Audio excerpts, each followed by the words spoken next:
Shalom shalom, ninakusalimu katika jina la Bwana. Leo nitakuwa na tafsiri ya mtu ambaye ameota mvua inamnyeshea katika ndoto. Sawasawa na Yakobo 5:18, anasema Elia alikuwa ni mwanadamu kama sisi, lakini aliomba mvua inyeshe, mvua ikanyesha.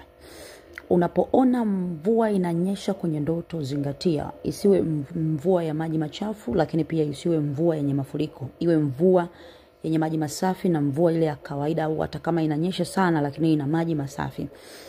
Namba 1 inawakilisha kwamba umeingia kwenye majira ya neema.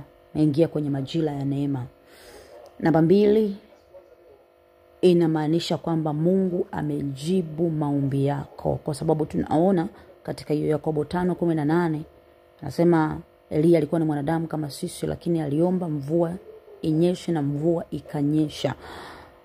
Mvua inaponyesha ina maana Mungu amejibu lile ombi ambalo ulikuwa unaomba kwa muda mrefu. Kwa hiyo lile ambalo ulikuwa unaliombea kwa muda mrefu linakwenda kufanikiwa. Namba 3 inamaanisha kwamba ni majira ya baraka. Unaweza kufanya chochote na kikafanikiwa kwenye maisha yako.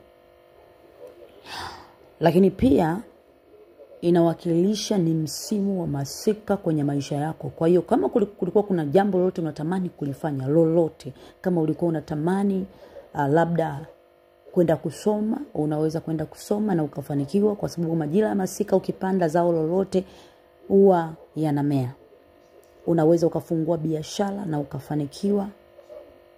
Unaweza kama ni kijana ukachumbia na ndoa yako ikafanikiwa, kwa sababu tayari kuna msimu wa masika umeingia kwenye maisha yako. Kwa hiyo unaweza ukafanya jambo lolote na likafanikiwa kwa utukufu wa Mungu, kwa sababu Mungu ameshakupa taarifa kwamba ni majira ya masika, ni baraka, ni utajiri ambao ameachilia kwenye maisha yako. Kwa hiyo unachotakiwa ni kumshukuru Mungu na kuanza kuchukua hatua kwenye maisha yako. Naitwa Prophetess Esther Samuel, na Mungu wa mbinguni akubariki.